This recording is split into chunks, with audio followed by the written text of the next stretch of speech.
Hey everyone, Troy here. This is my attempt at Who You Say I Am by Hillsong. Another one of those songs that has like three very distinct guitar parts, and we have the great challenge of trying to combine them into one, two if we're lucky, but more than likely one guitar part that addresses like the best parts of each. So it requires some tricky switching, and also this one I like truly had to sacrifice some parts or maybe fade into some parts instead of being able to attack them like right when they start. So did the best I could. Hope this is helpful for you. It's in the original key. Our church is actually going to play this in F, so we just drop everything down a half step. If you're going to play it in F, throw the capo on 1 instead of 2, and you should be good to go. But hopefully this provides a good combination for you of all three guitar parts and something that you can apply well in your churches. So, Who You Say I Am by Hillsong. Hope you guys enjoy it. 4, 5, 6.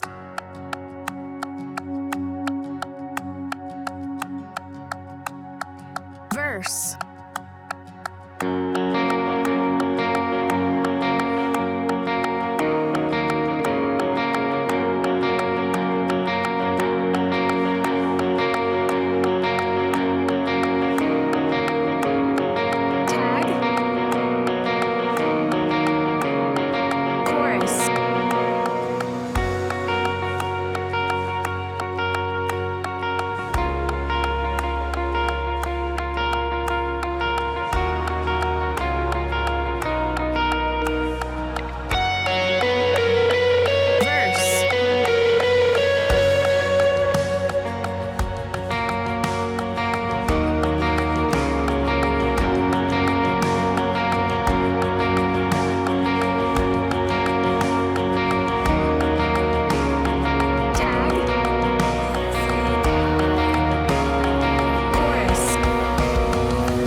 Instrumental.